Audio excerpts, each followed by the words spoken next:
नमस्कार दोस्तों, आप सभी का मेरे चैनल सुपरफास्ट में स्वागत है।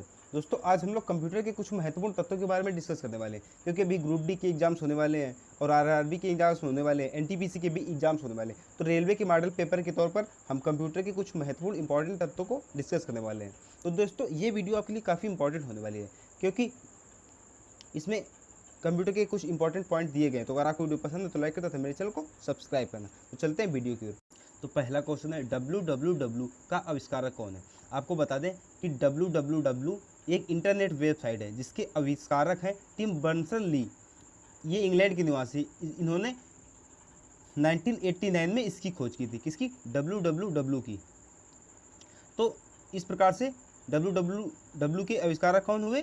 Tim Berners Lee. इसका राइट आंसर हो जाएगा नंबर बी, टिम बर्नर्स-ली। अब आगे बात करते हैं याहू, गूगल व MSN है। तो देखिए, याहू, गूगल व MSN है, ये भी एक इंटरनेट साइट है जिसे हम वेबसाइट भी कहते हैं। तो इसका राइट आंसर हो जाएगा नंबर ए, इंटरनेट साइट्स। अब अगले क्वेश्चन की बात करते हैं। तो अगला क्वेश्चन है, विंडोज़ ऑपरेटिंग सिस्टम विकसित किया गया था। देखिए, सबसे पहले इसका निर्माण किया गया था माइक्रोसॉफ्ट के द्वारा। देखिए, आपने विंडो 96, विंडो 7, विंडो 8 और विंडो XP भी सुना होगा, और इस समय विंडोज 12 चल रहा है। तो विंडोज़ ऑपरेटिंग सिस्टम विकसित किया गया था माइक्रोसॉफ्ट के। तो इसका राइट आंसर हो जाएगा नंबर ए, माइक्रोसॉफ्ट के द्वारा। अब अगले क्वेश्चन की बात करते हैं। अगला क्वेश्चन है, एक बाइट में होते हैं। तो एक बाइट में होते हैं 8 बिट। बिट की बात करें तो बिट सबसे छोटी इकाई होती है डाटा मेजर की। तो इसका राइट आंसर हो जाएगा नंबर ए, 8 बिट। अब अगले क्वेश्चन की बात करते हैं। अगला क्वेश्चन है, बिट निम्न में से किसका छोटा रूप है? देखो, अभी हमने बिट की बात की और बिट आ गया। तो बिट सबसे छोटा रूप है बाइनरी डिजिट का। तो इसका राइट आंसर हो जाएगा नंबर सी, बाइनरी डिजिट। अब अगले क्वेश्चन की बात करते हैं। अगला क्वेश्चन है, बाइनरी संख्याएं होती हैं। तो पहले जान लेते हैं बाइनरी संख्याएं क्या होती हैं। बाइनरी संख्याएं जिनके माध्यम से कंप्यूटर पूरी तरह से संचालित होता है, यानी कि जो हम उसको निर्देश देते हैं इनपुट के माध्यम से, उसको वो पहले कन्वर्ट करता है बाइनरी में। बाइनरी में कन्वर्ट करने के बाद में उसको प्रोसेस करता है, और प्रोसेस करने के बाद वो फाइल और रिजल्ट को आउटपुट में बदलता है। तो बाइनरी संख्याओं की बात करें तो ये होती हैं 0 से 1 तक। कितनी होती है? 0 से 1 होती हैं। कितनी? 0 से 1। तो इसका राइट आंसर हो जाएगा नंबर ए, 0 से 1। अब अगले क्वेश्चन की बात करते हैं। अगला क्वेश्चन है, ईथरनेट एक उदाहरण है। तो अब ईथरनेट जान लेते हैं। ईथरनेट क्या होता है? ये एक तरह से हमारे लेन का प्रोसेस होता है, जिसे हम लोग लोकल एरिया नेटवर्क कहते हैं, और इसके माध्यम से हमारे एक एरिया में बहुत से कंप्यूटर को आपस में जोड़ा जाता है। तो इसे लेन का उदाहरण है कौन? ईथरनेट। तो इसका राइट आंसर हो जाएगा नंबर बी, लेन। अब अगले क्वेश्चन की बात करते हैं। अगला क्वेश्चन है, कंप्यूटर के बेसिक फंक्शंस को कौन सा प्रोग्राम नियंत्रित करता है? तो इसकी बात करें तो जो बेसिक फंक्शंस होते हैं ये आधारित होते हैं ऑपरेटिंग सिस्टम पे। किस पे आधारित होते हैं? ऑपरेटिंग सिस्टम पे। तो इसका राइट आंसर हो जाएगा नंबर ए, ऑपरेटिंग सिस्टम। अब अगले क्वेश्चन की बात करते हैं। अगला क्वेश्चन है, निम्नलिखित में से कौन सा एक ऑपरेटिंग सिस्टम? तो देखिए, ये जो जावास्क्रिप्ट है ये एक भाषा है, ओरेकल है ये कंपनी है, और MS ऑफिस है ये भी सॉफ्टवेयर है। तो जो यूनिक्स है ये एक ऑपरेटिंग सिस्टम है। कौन? यूनिक्स जो है ये एक ऑपरेटिंग सिस्टम है। तो इसका राइट आंसर हो जाएगा नंबर ए, यूनिक्स। अब अगले क्वेश्चन की बात करते हैं। तो अगला क्वेश्चन है, निम्न में से कौन सा एक यंत्र सामग्री नहीं है? देखो, जो प्रिंटर है ये एक हार्डवेयर है, ठीक है, और जो कीबोर्ड है ये भी एक हार्डवेयर है, और माउस है ये भी एक हार्डवेयर है। जो प्रचालन तंत्र है ये बिल्कुल भी हार्डवेयर नहीं है, तो प्रचालन तंत्र नहीं है। तो इसका राइट आंसर हो जाएगा नंबर डी, प्रचालन तंत्र। की प्रचालन तंत्र सामग्री नहीं है। अब अगले क्वेश्चन की बात करते हैं। अगला क्वेश्चन है, निम्न में से कौन सा सॉफ्टवेयर शब्द संसाधन के लिए प्रयोग किया जाता है? देखिए, आप समझ, इसमें बता रहा शब्द संसाधन मतलब जिसमें हम अपनी शब्दों को बदल सके। तो यानी पेज मेकर भी एक शब्द एडिटर है, यानी पेज मेकर भी एडिटर है। वर्ड स्टार में भी एडिट कर सकते हैं, और MS वर्ड भी है। तो इसका राइट आंसर हो जाएगा नंबर डी, यानी ये सभी जो हैं शब्द संसाधन। तो इसका राइट आंसर हो जाएगा नंबर डी। अब अगले क्वेश्चन की बात करते हैं। अगला क्वेश्चन है, मॉडेम परिवर्तित करता है। तो देखिए, जो मॉडेम होते हैं वे एनालॉग सिस्टम को डिजिटल में बदलता है, और फिर डिजिटल को एनालॉग में बदलता है। देखो, एनालॉग सिग्नल को डिजिटल में बदलते हैं और डिजिटल को फिर एनालॉग में बदलते हैं। तो इस प्रकार से इसका राइट आंसर हो जाएगा नंबर सी, क्योंकि वो दोनों में बदलते हैं, ए और दो, एनालॉग को डिजिटल में और डिजिटल को एनालॉग में। अब अगले क्वेश्चन की बात करते हैं। अगला क्वेश्चन है आईसी चिपों का निर्माण किया जाता है। देखिए आईसी चिप जो होती है वो मुख्य रूप से सिलिकॉन का प्रयोग किया जाता है। सिलिकॉन जो एक अर्धधातु है, इसे उपधातु भी कहते हैं। तो सिलिकॉन होता है सेमीकंडक्टर, जिसे हम लोग अर्धचालक भी कहते हैं। तो इसका राइट आंसर हो जाएगा नंबर बी, सेमीकंडक्टर से।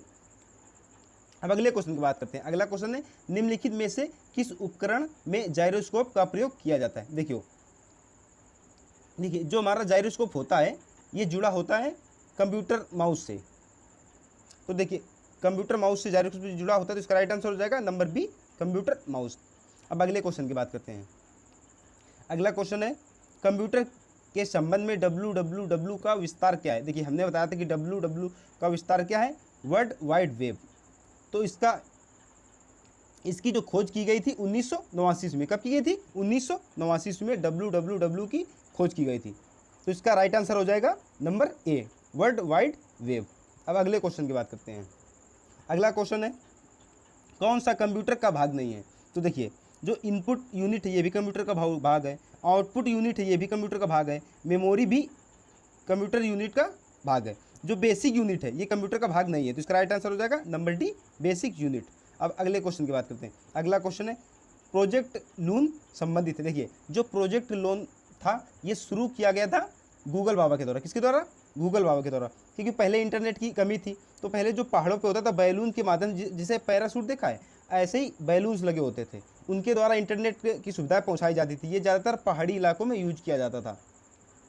तो अब तो केबलों वाला ज़माना है, तो अब तो केबल से इंटरनेट पहुंचाया जाता है, पहले उसी प्रकार से पहुंचाया जाता था। तो इसका राइट आंसर हो जाएगा नंबर बी, बेतार संचार प्रौद्योगिकी से। अब अगले क्वेश्चन की बात करते हैं। अगला क्वेश्चन है URL का विस्तृत रूप है।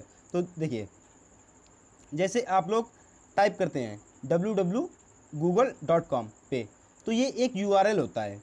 ये होता है यूनिफॉर्म रिसोर्सेस लोकेटर।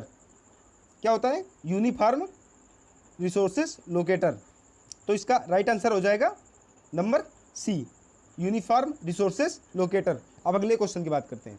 तो अगला क्वेश्चन है FTP का पूरा नाम बताइए। तो FTP के माध्यम से हम फाइलों को एक स्थान से दूसरे स्थान पर स्थानांतरित करते हैं। क्या करते हैं, एक स्थान से दूसरे स्थान पर FTP की मदद से फाइलों को स्थानांतरित करते हैं। ये इंटरनेट के माध्यम से होता है। कैसे होता है, इंटरनेट के माध्यम से होता है। तो इसका राइट आंसर हो जाएगा number C, file transfer protocol. अब अगले क्वेश्चन की बात करते हैं।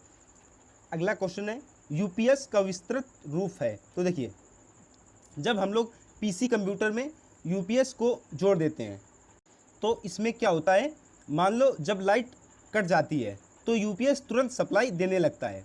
अगर UPS नहीं है तो लाइट जाएगी तो कंप्यूटर बंद हो जाएगा। यानी जिस फाइल पे आप काम कर रहे होगे उसका डेटा सेव नहीं होगा।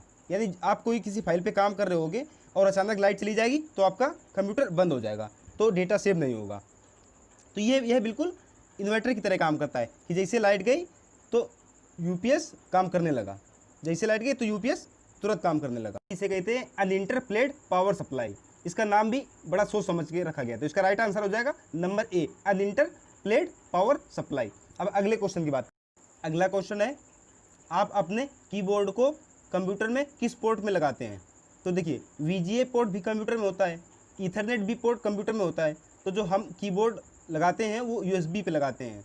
कहाँ पे, USB पोर्ट पे लगाते हैं। इसी पे मॉडेम भी लगाया जाता है, इसी पे माइक्रोचिप भी लगाई जाती है।